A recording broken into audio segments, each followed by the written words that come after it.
윤석열 대통령이 끝까지 싸우겠다라고 했다는 말에 담긴 뜻은 이제 헌법재판소의 심판까지 지켜보겠다. 그리고 법리적으로 본인의 입장을 끝까지 밀어붙이겠다. 이런 것들이 모두 포함이 돼 있죠. 일단 헌법재판소는 지금 신속하고 공정한 재판을 하겠다라고 공식적인 입장을 밝혔습니다. 오늘 2024년 12월 14일 18시 15분에 대통령 윤석열 탄핵소추 의결서 정본이 헌법재판소에 제출되었습니다. 이에 사건 번호 2024 헌나 8 사건명 대통령 윤석열 탄핵으로 부여되었습니다.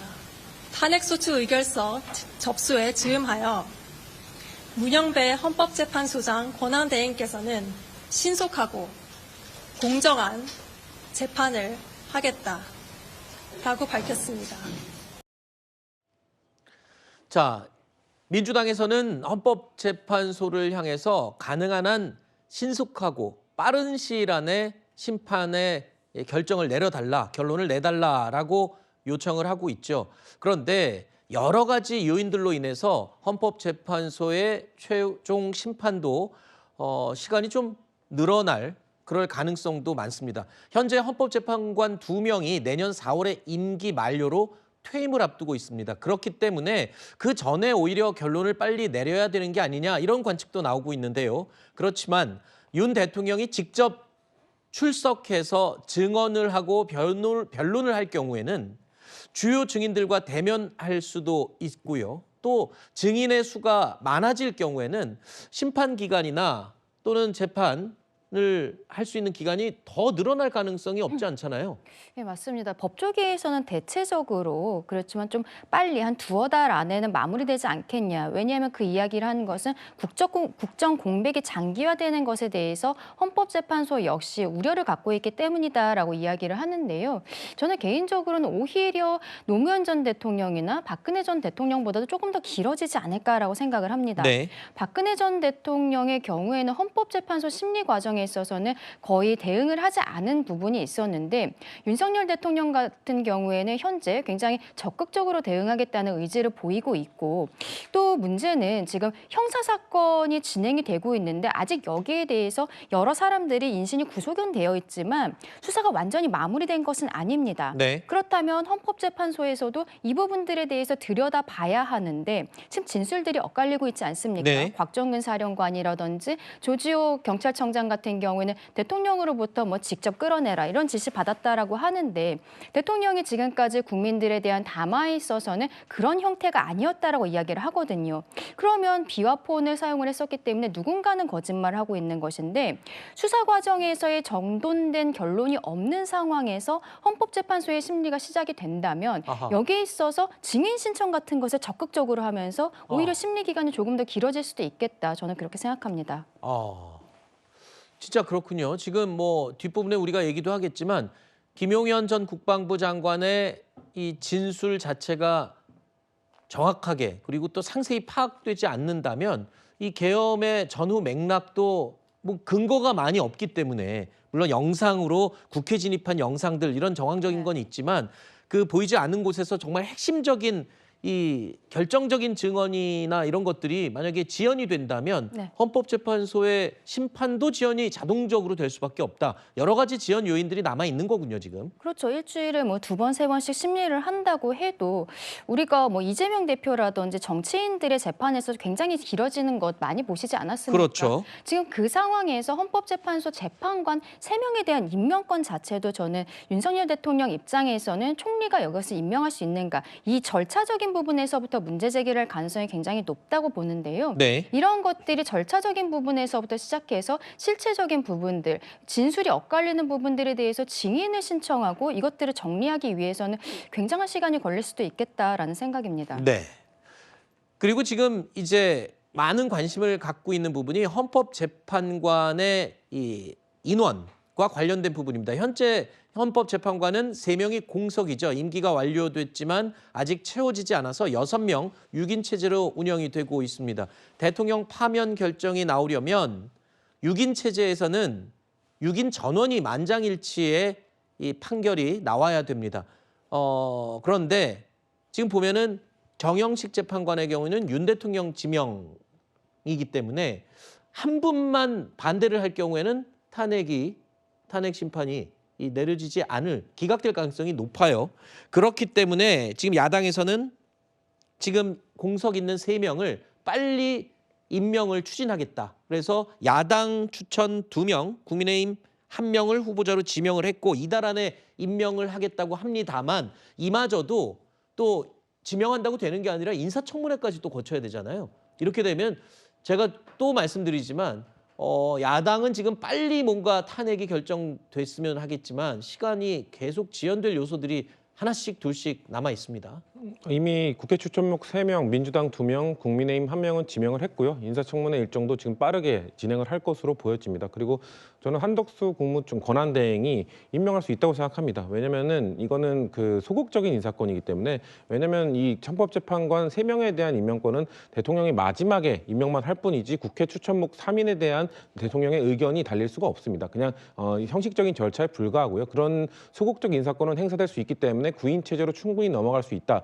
과거 노무현 대통령 그 탄핵소추 때 고건 전 총리, 그리고 박근혜 대통령 탄핵소추 때 황교안 전 총리 전부 다 소극적인 인사권은 행사를 했습니다. 그런 사례로 역대 사례로 봤을 때 충분히 한덕수 국무총리 역시 인사권에 대한 행사를 할 수 있고 그래서 저는 구인 체제로 갈 수 있다. 다만 이 구인 체제로 넘어갔을 때 아까 앵커께서 초반에 말씀하신 대로 2명의 임기가 4월까지잖아요. 네. 4월까지이기 때문에 4월 전에 결론을 내야 된다. 근데 저는 그 이후까지 갈 가능성도 배제를 할 수는 없다라고 봅니다. 왜냐하면 구인 체제로 간 다음에 2인이 사퇴를 하게 되면 임기 만료로 끝내게 되면 7인 체제로도 할 수 있거든요. 네. 박근혜 대통령 때도 9인 체제로 시작을 했다가 심리 중에 박한철 헌법재판소장이 임기가 만료되면서 결국 최종 판결 때는 8인으로 했습니다. 그러니까 지금 6인은 좀 문제가 있다라는 뭐 법조계의 이야기가 있기 때문에 대신에 9인으로 갔다 7인으로 갔을 때는 충분히 판결까지 내릴 수 있다라는 법조계 의견이 또 있기 때문에 저는 네. 일단 빠르게 인사청문회를 거쳐서 한덕수 권한대행이 이 3인에 대한 임명 제거를 하는 것이 필요하다고 생각합니다. 네, 현재는 6인 체제지만 야권에서 또는 국회에서 3명 공석을 빨리 채워 넣더라도 또 4월이 되면 2명의 임기가 만료돼서 또 7인 체제로 또 바뀐단 말입니다. 하지만 진행은 될 수 있을 것 같다. 이런 예측을 해주셨는데 그럼 이 부분은 어떻습니까? 9명 9인 체제로 될 경우에 물론 헌법재판관들은 법적인 양심과 법리에 따라서 판단을 하겠지만 성향을 또 무시할 수가 없을 것 같아요. 9명 재판관들의 성향을 분류를 굳이 해보면 진보 성향이 4명, 중도 보수가 5명 이렇게 구분이 가능합니다. 이런 경우에도 야당이 원하는 대로 판결이 이어질 수 있을지 어떻게 예상을 하고 계세요? 그 지난 2017년 박근혜 대통령 탄핵 때도 이 관련된 논의들이 많았죠. 굉장히 많았습니다. 그때도 보면 8명의 재판관 중에 보수가 5였고 네. 진보를 3으로 봤는데 8인 전원일치로 파면 결정을 했습니다.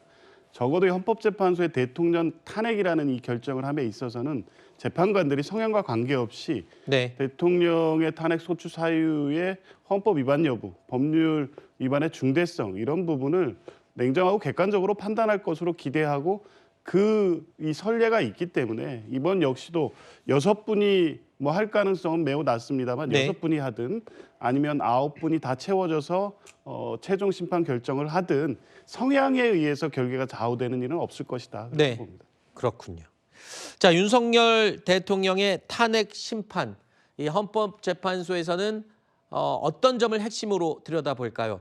1차 탄핵안과 2차 탄핵안의 달라진 부분은 김건희 여사라든가 아니면 공천 개입 의혹이라든가 이러한 내용들, 외교적인 부분들 뭐 이런 것들이 다 싹 빠지고 2차 탄핵안의 내용에는 지금 비상계엄 선포의 위법성 이 부분에 야당이 집중을 했거든요. 그래서 헌재에서도 이거를 판단하는 데 있어서는 복잡하지 않기 때문에 시간을 오히려 더 빨리 당길 수 있다. 이게 지금 야당 측의 예상이거든요. 예, 그렇습니다. 과거 박근혜 전 대통령 탄핵 심판 당시에 탄핵 소추안에는 뭐 세월호 7시간에 대한 의혹 이런 것까지 집어넣었던 사례가 있었어요. 네. 나중에는 결국은 전부 다 기각이 됐습니다. 왜냐하면 정치적으로 혹은 정무적으로 국민들이 판단하는 정치권이 판단하는 문제에 대해서는 이것은 탄핵 심판의 대상이 되지 않는다라고 선을 그었습니다. 네. 그러한 점을 고려했을 때 이번에 민주당은 아무래도 탄핵 심판이 속도 있게 이루어지기를 바라는 그러한 측면에서 아주 구체적인 하나의 사안, 즉 이번에 그 계엄 선포에 대해서만 집중을 한 것으로 보입니다. 네. 저는 그런데 일단 두 가지입니다. 첫째는 이 비상계엄을 선포할 만큼의 어떤 전시나 사변에 준하는 사태로 볼 수 있었는가. 이 부분에 대해서는 약간 좀 해석의 여지가 있습니다. 대통령 스스로는 그러한 사태로 인식을 했을 수 있지만 이것이 국민의 눈높이와 어떤 객관적 평가에 왔을 때 과연 그러한 수준에 이르렀는가를 볼 수 네. 있을 것 같은데요. 두 번째, 이 내란에 관련된 부분에 대해서는 사실 국헌문란, 즉 의회에 국회의 계엄 해제 요구를 봉쇄하려고 했던 아주 직접적인 의도와 또 실행 계획이 있었느냐를 중점적으로 살펴볼 것 같습니다. 지금 현재는 윤 대통령 측과 나머지 뭐 특전사령관이라든지 경찰청장 등의 진술이 서로 엇갈립니다.